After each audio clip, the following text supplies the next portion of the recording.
Saludos, gracias por acompañarnos una semana más a la ventana al medio ambiente que les abre 7 Televisión en Tierra 7. Hoy hablaremos de un par de tipos de contaminantes de gran incidencia social.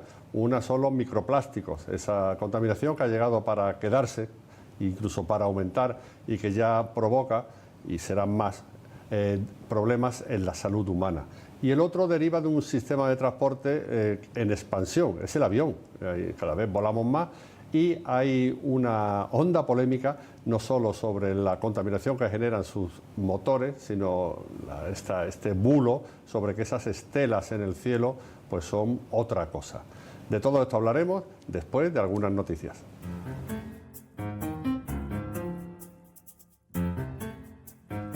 Andalucía tiene ya 229 humedales en el inventario oficial. Los 4 nuevos se localizan en Sanlúcar, en Lagunas de Bonanza, en Algeciras, en Huerta de las Pilas, en Jerez de la Frontera, en Aza de la Torre, en Puerto Real, en Cetina y en la Laguna de la Alberca, en Ronda. España y Francia son los principales defensores de un coche eléctrico hecho en Europa, manteniendo que en 2035 no existan los de gasolina. Los países europeos rechazan ayudar a los vehículos híbridos enchufables por ser un fraude ambiental. La Fundación Biodiversidad acoge la exposición de Adrián Pujol, Genius Loci, Doñana a la intemperie, en su sede de Sevilla. Es otra iniciativa para resaltar la importancia del Parque Nacional a través del arte que organiza la Fundación Meta Miami.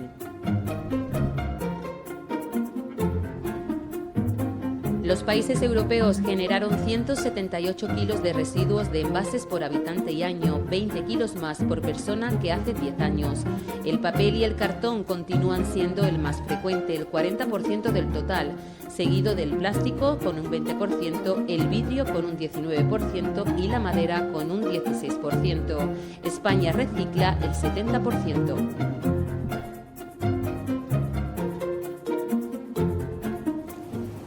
Hoy día los microplásticos, el uso de plástico en general, no solo está extendido, va en crecimiento. Después de la pandemia hubo un repunte, que se había moderado ese uso de este tipo de sustancias antes de esa situación extraordinaria. Los microplásticos, esa descomposición de los componentes hasta convertirlo a veces en casi invisible, incluso en volátiles, pues son un problema en crescendo. Nos acompaña David León de la Asociación Hombre y Territorio, que es un experto en estos asuntos. Y bueno, David, esto comentaba yo antes que es un problema que viene para quedarse, porque no hay visos de que esto se pueda arreglar, más que paliar, supongo, ¿no? Pues sí, buenas, Jorge, gracias por invitarnos.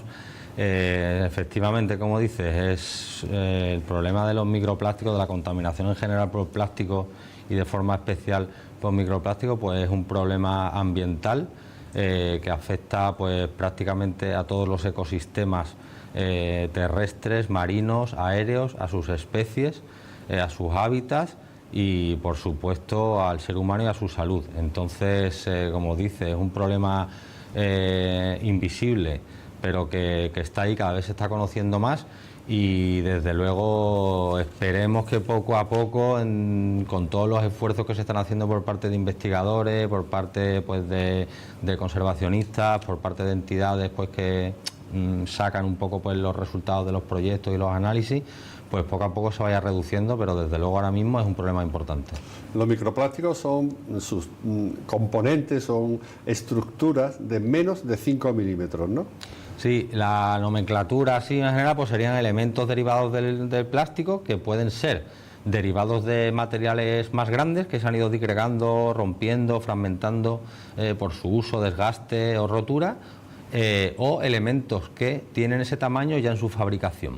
El límite está puesto en 5 milímetros, aunque realmente los 5 milímetros son visibles al ojo humano, pero normalmente la mayoría de los microplásticos que nos encontramos suelen tener un tamaño más pequeño. El problema fundamental, el problema número 1, por decirlo así, es que su durabilidad. Pueden estar ahí presentes sin descomponerse en moléculas durante miles de años. Efectivamente, el plástico pues, es un material muy útil, muy diversificado y se utiliza pues, para que dure. El problema es justamente eso, cuando se pierde, abandona, se disgrega y se descompone, todos esos elementos más pequeños siguen durando y permaneciendo en el medio pues todo ese tiempo. De hecho, bueno, ahora lo vemos si quieres, pero uno de los problemas más importantes que tienen los plásticos no es solo el propio hecho de que sean plásticos, sino toda la composición y aditivos que llevan, que son los que están generando pues problemas asociados pues a salud ambiental. Sí, ahora lo vemos, pero antes, hemos comentado al principio que están incluso en la atmósfera, en el aire, suspendidos en el aire.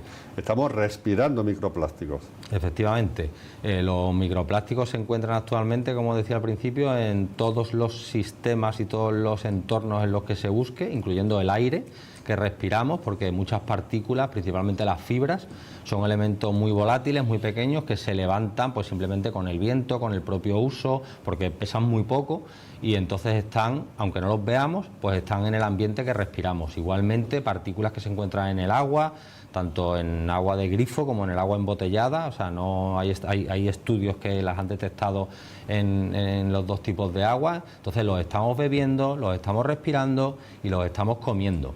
Partículas muy pequeñas que aparentemente pues no tendrían, digamos así, pues mucha importancia, pero es verdad que cuando se acumulan mucho en el tiempo de nuestra vida diaria, pues entonces ya nos vamos dando cuenta del problema al que nos enfrentamos, ¿no? ¿Y de dónde viene este plástico? Podemos pensar en obviedades, como por ejemplo las botellas de plástico, etcétera, etcétera. Pero el grueso de este residuo, ¿de dónde se origina? Pues hay diferentes estudios que han hecho pues un inventario del origen y de las fuentes, digamos, de emisión de los principales microplásticos que aparecen. Y bueno, por citarte algunos, pues estarían, por ejemplo, pues cosas tan, a lo mejor que no hemos pensado, como los neumáticos de las ruedas, por ejemplo, ¿no? Que se desgastan, ¿no? Tú tienes que cambiar los neumáticos, ¿no? Miles de neumáticos al año y, bueno, toda esa goma que se va desprendiendo en las carreteras, ¿dónde va, no?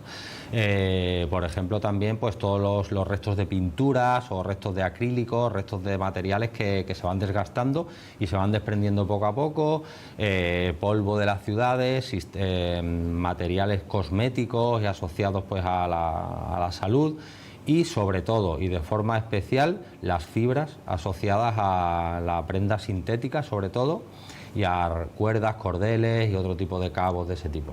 O sea, la ropa, un gran porcentaje de la ropa que usamos tiene un componente plástico y usamos mucha ropa, compramos mucha ropa, la desechamos enseguida, en fin, que hay ahí una producción muchas veces inútil que termina donde no debe terminar. Efectivamente, la ropa cada vez está más de moda, nunca mejor dicho. Sí. Lamentablemente, pues las modas low cost y pues todos los materiales de poca calidad se están implantando cada vez más en el mundo y eso genera varios problemas de superproducción de materiales que no se sabe qué hacer con ellos, problemas comerciales pues porque se queda la ropa fuera de stock en muy poco tiempo y sobre todo porque esos materiales están hechos principalmente de plástico, de fibras plásticas, aunque no lo parezca, porque realmente todos los aditivos que llevan están hechos para que la ropa parezca algodón, parezca lana, parezca pues seda, pero realmente cuando miramos las etiquetas nosotros proponemos que se miren las etiquetas antes de comprar o incluso la propia ropa que llevamos y veremos como hay cosas tan raras como acrílico, nylon, poliamida, viscosa y un montón de componentes de los que está hecho la ropa que todos ellos son derivados de plástico.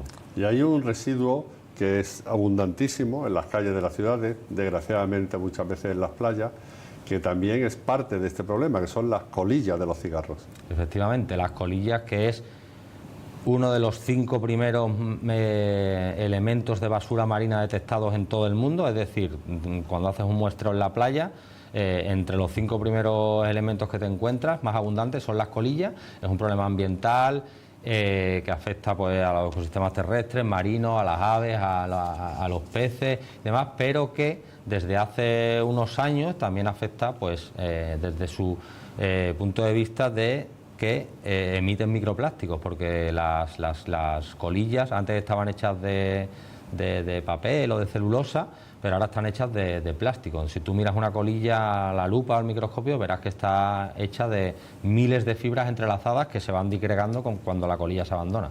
Sí, comentabas antes que el plástico no es solo el plástico en sí mismo, son los aditivos que lleva incorporado, pinturas, etcétera, y eso es extraordinariamente contaminante. Son residuos tóxicos y peligrosos, se consideran. Claro, efectivamente, el plástico por sí podría llegar a ser de alguna manera inerte, ¿no?, cuando lo consumimos, ¿vale? Si es de un tamaño pues que traspasa por nuestro tubo digestivo y lo excretamos. El problema está en los aditivos que llevan los plásticos. O sea, la industria química avanza a una velocidad increíble para generar brillos, texturas, aguante a la temperatura, solidez, elasticidad, y esos son miles y miles de compuestos que se le añaden a los plásticos primigenios para que tengan esa textura. El efecto de esos materiales químicos, de esos añadidos químicos, es algo con lo que la ciencia de la salud no puede competir porque no va tan rápido como los aditivos que se añaden a los plásticos. Y entonces se está viendo esos problemas plásticos los que están generando en la salud animal y humana. David León, hacemos bien al colocar, al depositar, como se hace normalmente, los plásticos en el contenedor amarillo. Es la mejor opción, aunque quizá no es la exactamente adecuada, pero ¿es la mejor opción o hay que llevarlo al de orgánico? Bueno, los plásticos y todos los residuos están más o menos estructurados en su tipo, digamos, de contenedor al que deben ir. Es verdad que con el mundo de los plásticos pues hay muchas controversias y diferencias, porque hay plásticos que son actualmente reciclables y otros que no. En algunos sitios se mezcla todo, en otros hay que hacer una separación y bueno, en principio pues es interesante, si consumimos materiales plásticos, pues por lo menos reciclarlos, si no podemos reducir su consumo y reutilizarlos previamente, que serían un poco pues las vías primarias para, desde nuestro punto de vista como usuarios y como población, pues empezar a reducir su uso y su llegada. El último estudio del que he tenido noticia, todos, porque se ha divulgado, es que la Universidad de Sevilla y Roma han encontrado microplásticos, concretamente en la coquina. Supongo que esto no es nada que sea inaudito, sino que organismos, en particular filtradores como estos, no es microplástico, si está en la atmósfera, si está en el agua, está en estos futuros alimentos, ¿no? Claro, todos los organismos que están en contacto con el aire, con el agua o con el suelo, están sujetos a absorber microplásticos igual que nosotros, ¿vale? En prácticamente todos los